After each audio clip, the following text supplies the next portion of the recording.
today we have another mystery box challenge.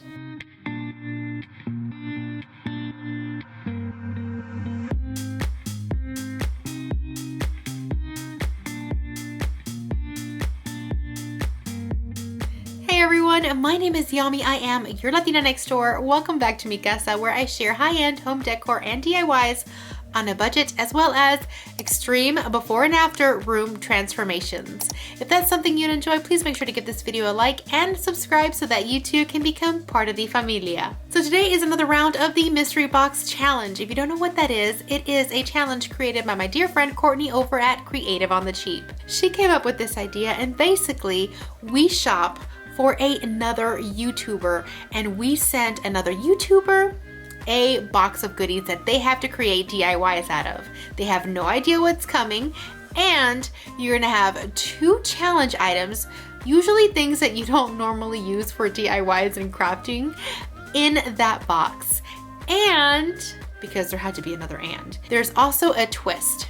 And this month's twist is we had to send our person that we were assigned to, we had to send them an unfinished project that we had kind of started on and didn't finish. So we will see how that turns out. So basically she picks a group of us and assigns who we get to send the box to. This month we have an amazing lineup, and I can't wait to see what everyone has created. Now there's gonna be a link in my description box where you can check out the entire playlist of everyone who participated, as well as what everyone got. Now, one of the things that we have to do in our video is we have to open the box in front of the camera without having seen any of the items we got beforehand. That way you can get our honest reaction of what's in the box. My box is right here, and I got mine from Natalie over at Design to the Nines. Now my box went to Shannon over at the Cozy Christmas Cottage. So make sure you check out both of these ladies, as well as everybody else who participated in this challenge. It's a lot of fun, and you won't believe some of the items that we get in our boxes. All right, let's get this box opened. She uses fancy paper, but I wouldn't expect anything less from her. Hey lady, you're the best. Shopping at Walmart was a bigger challenge than I thought because it was so huge, but hopefully I got you a few fun things you can work with. Have fun. Love ya, Natalie. That's funny because my Walmart really sucked this time. I didn't find that much stuff, so I'm sorry, Shannon. Oh, by the way, my husband totally picked out Shannon's challenge items. You won't believe what the Latino engineer picked out for Shannon. I'm sorry. All right, challenge item number 1, challenge item number 2, and then this is the old DIY that she did not finish, which I didn't wrap it up for Shannon, but I think it'll be okay. Oh my gosh, where'd you get this stuff? This stuff is awesome. Okay, yeah. All right, so we have a greenery bush.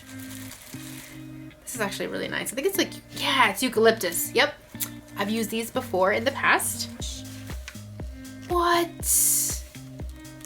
I like this. This is grass rope. This is really nice. Okay, okay. We got a harvest garland right here. This is from their fall section. We have a big pumpkin. Ooh, got tape on it. Big pumpkin. Oh, this is so pretty. I don't want to change it, Natalie. Okay, let's see. Oh, we got some wooden dowels. These are nice and chunky. We got all about fall and pumpkin spice, y'all. Now that's actually really cute. I'm not too fond of the lettering. I could probably do something better, right? Yeah. We have some,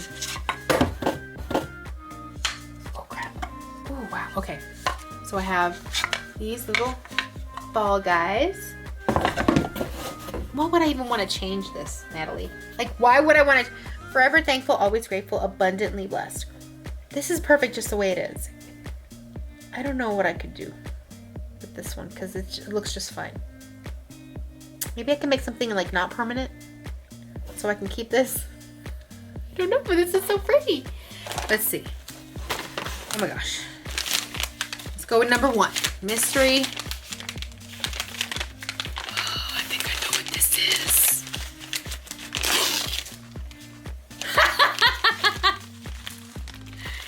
I knew it! Okay. It is a little pressure, like one of those pressure curtain things. A tension rod, that's what it is. Thank you, description. A tension rod. Number 2.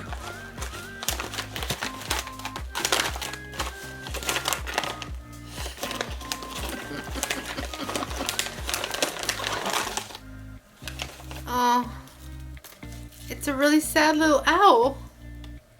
It's a sad little owl. What the heck? What am I gonna do with this thing? He's so sad, right? Like, he's not that cute. Like, what?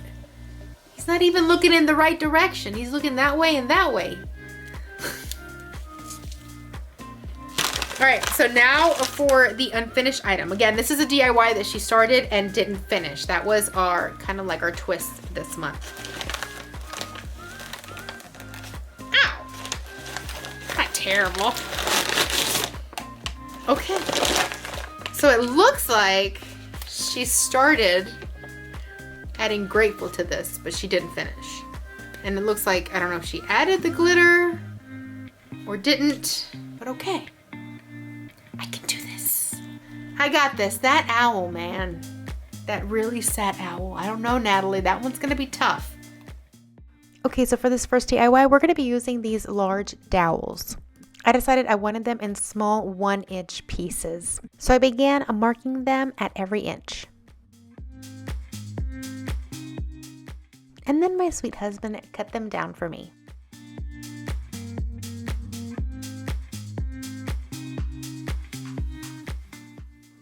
Afterwards, I came back and started sanding all of the edges because there was a little bit of splintering, and I made sure to do it to all of them. And then I began to hot glue all of the pieces together in order to form a little pumpkin.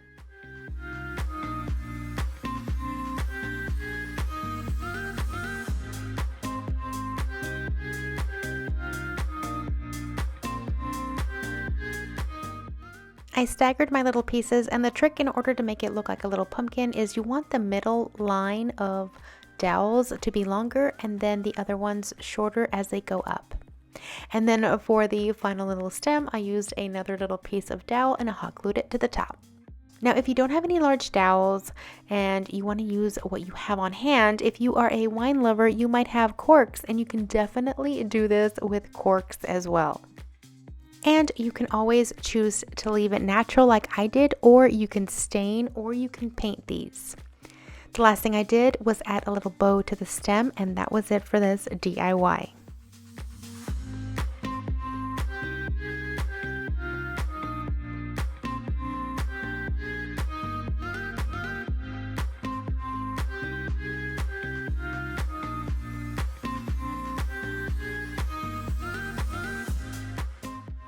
Alright, so for this next DIY, we're going to be using Natalie's pumpkin that she had started to fix, but she didn't finish. And I'm also going to be using several other items from the box in order to create a large DIY that I have in mind. Now for this, I am going to be painting this pumpkin a very light green color. I recently shared several pumpkins that I have revamped in my home, and I have been using lots of different shades of green, and I'm really enjoying it. And since I want this all to be cohesive, I am going to do this with this one as well. Now this is the same color that I used for my candlesticks that I did earlier on this year. I'll go ahead and make sure to link to this specific paint in the description box below if you guys want to check it out. Now this did take a couple of coats because I needed to make sure that I covered the previous thankful on the pumpkin. Now I plan on using this pumpkin along with the other larger one that Natalie sent me, and as you can see, it has these beautiful gold touches on the top. So I'm going to do the same thing with some green paint on this one, and I just used the top of a sponge brush that I had removed and just dabbed it on my cardboard first and then applied it to the top of the pumpkin, making sure it was just done very lightly. I didn't want it to be too strong, but basically I just kind of spounced the, is that a word? Spounced. But I spounced the paint over the top part of the pumpkin. While that dried, I took out the rope that Natalie sent me in the box, along with this little gift box. These are found at Dollar Tree all the time. They come with cute little gift tops, and I'm not going to be using the top for this, but I do like having these because this is the type of box that I use for containers, like the one that I created for my little Christmas dupe last year. This crate used to be one of these, and now it looks like a little wooden crate. So I am going to create this box into a basket. And with some hot glue, I'm just going to start at one of the bottom corners and work my way up.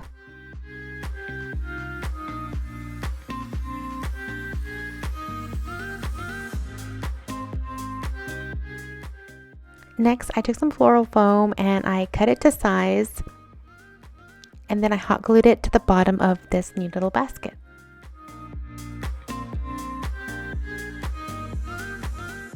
Next, I took the tension rod and I started kind of like unscrewing it and taking it apart because I only really needed one piece. And I removed the stem from the large pumpkin as well, and then with my glue gun, I melted the top portion and started creating like a little hole. I did this to both the top and the bottom part of this pumpkin, and then inserted the tension rod through the pumpkin.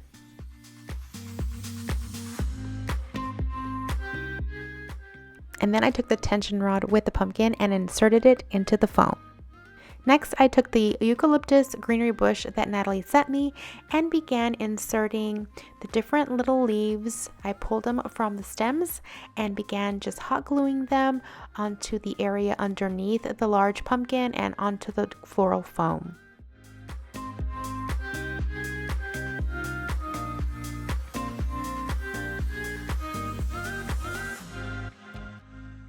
After that section was done, I took the green pumpkin and added it to the top part as well. And obviously the rod stuck out, so it's holding everything perfectly in place. And next, all I needed to do was fill in the gaps between both pumpkins. Finally, I used the stem from the gold pumpkin and added it to the top of the green one. And that was it for this DIY.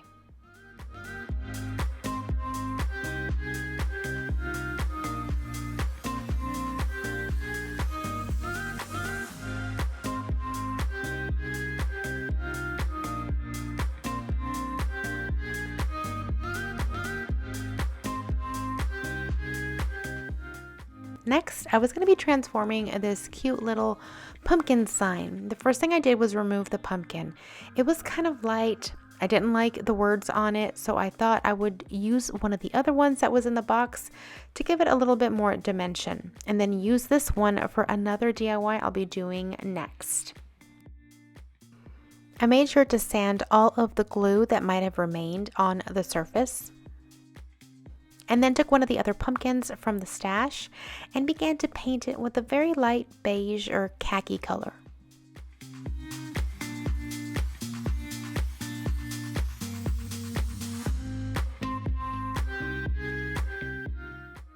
Once that was dry, I took my buffalo check stencil that I had on hand, and no, I had not cleaned it since I did my video back in July where I did that beautiful tartan canvas. Yeah, I am the worst at cleaning my stencils. So I used a lighter color. This is more like a ivory color to create this check pattern onto the pumpkin. And while I like buffalo check, I am very much into the more plaid type of pattern, and I decided to go ahead and add extra stripes to this. I had the stripe stencil and I added a very light green line.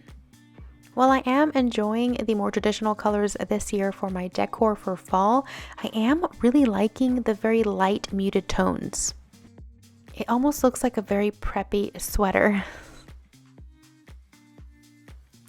Once that was dry, all I did was hot glue this pumpkin onto that little frame, and that was it for this DIY.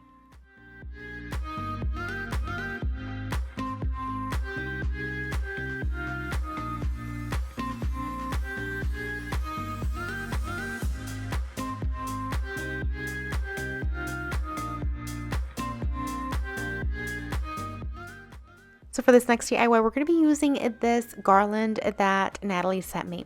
Now, the shapes of these leaves were actually quite adorable and they were very well made, but I was really not into the colors. So I decided to go ahead and add the same colors that I used in my previous DIY with that little pumpkin frame to these leaves.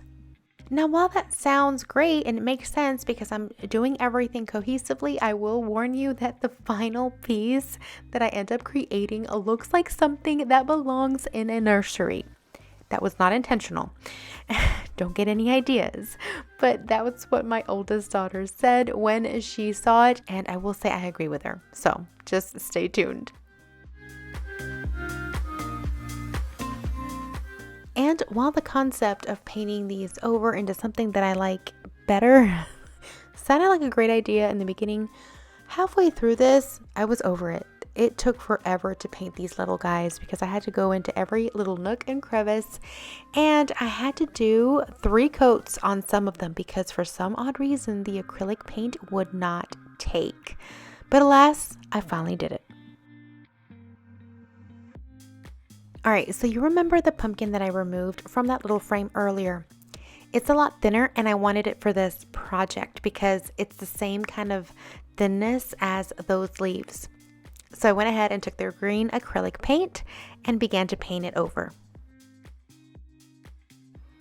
And then I did the same thing as I did with the other one. I went ahead and stenciled the little buffalo check pattern onto it and added more stripes.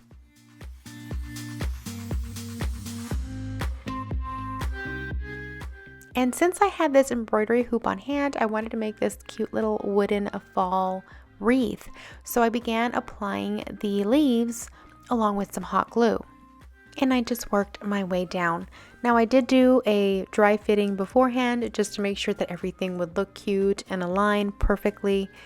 And I don't know if you see it, but it looks very, baby nursery as of right now. Finally, I added the pumpkin at the very bottom, and this DIY was complete.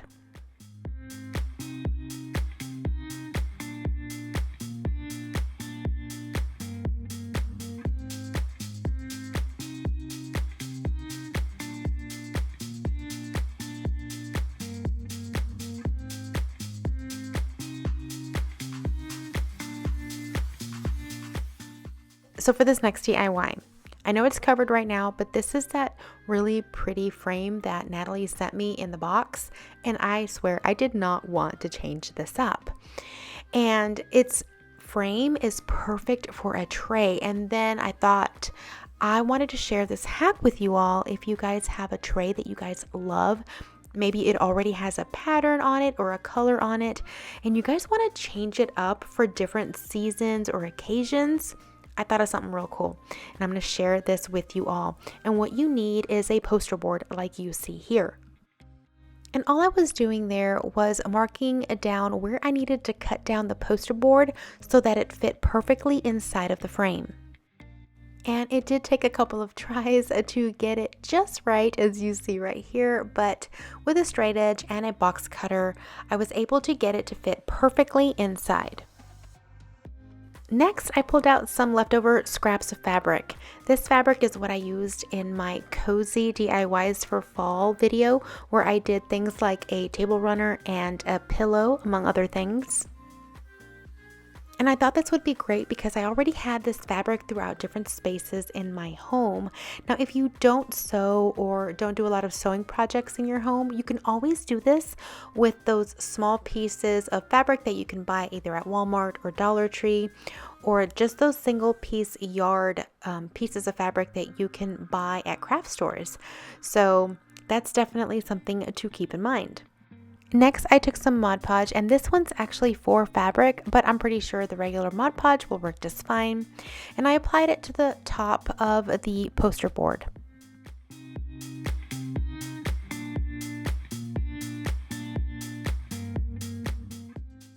I divided the application of the Mod Podge in fabric in 3 different sections. I did 1/3 of the sheet first, added the fabric, then the next third, and then laid down the fabric again, and then added the Mod Podge on the last third of the sheet, and then smooth down the final piece of fabric.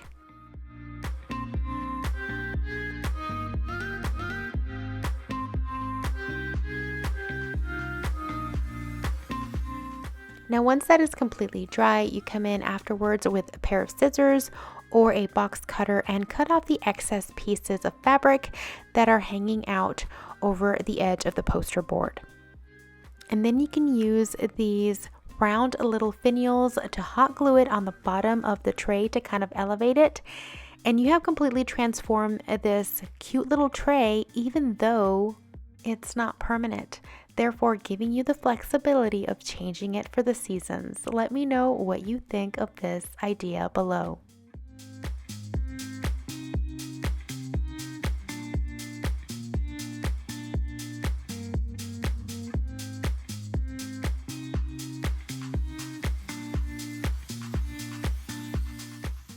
Alright, for this final DIY, we are going to be addressing that sad little owl. Now the owl itself, I couldn't really take him apart. I couldn't really remove the sticks off his forehead. The feathers were attached pretty well.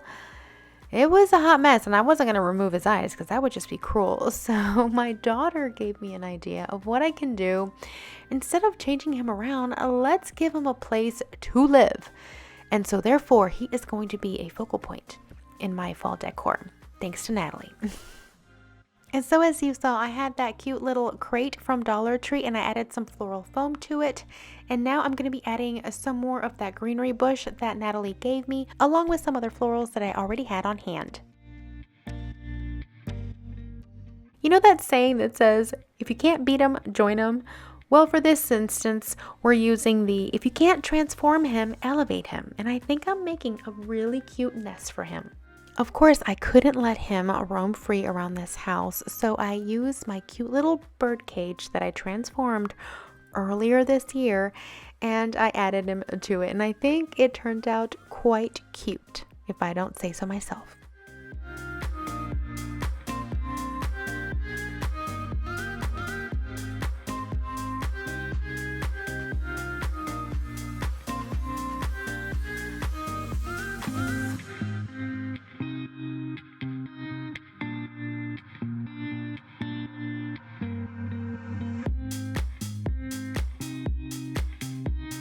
Alright, so that is it for this month's installment of the Mystery Box Challenge. I hope you guys enjoyed it. If you did, please make sure to give this video a like and let me know in the comments below which one of the DIYs was your favorite. Thank you so much, Courtney, once again for inviting me to be a part of this challenge. It's always so much fun. Don't forget to check out Natalie, who sent me her box, as well as Shannon, who I sent my box to. Again, you will not believe what my husband picked out for her challenge item. So definitely check out the link to that playlist so you can see what everybody created and what everyone got in their boxes. This is always so much fun to do. I hope you guys are doing great, and I will see you guys next week with another home decor and DIY video. Until then, adios.